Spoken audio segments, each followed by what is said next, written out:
Doctor Ambedkar గారిది 68వ వర్ధంతి సందర్భంగా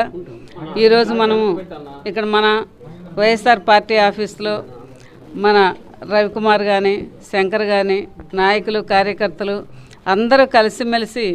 ఈరోజు మన డాక్టర్ అంబేద్కర్ గారికి మనం పూల దండలేసి సమర్పించుకోవడం చాలా అదృష్టంగా భావిస్తున్నాను. అదేంటంటే రాజ్యాంగంగా అంబేద్కర్ గారు ఎంతో చదువుకొని ఎన్ని ఊర్లు కూడా తిరిగి చదువుకొని కష్టపడి ఇటు రాజ్యాంగాన్ని తీసుకొచ్చి కులము మతాలు అన్నిటికీ మహిళలకు కానివ్వండి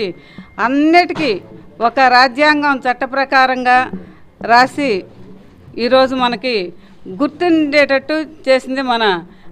అంబేద్కర్ గారు. అదేవిధంగా అంబేద్కర్ గారు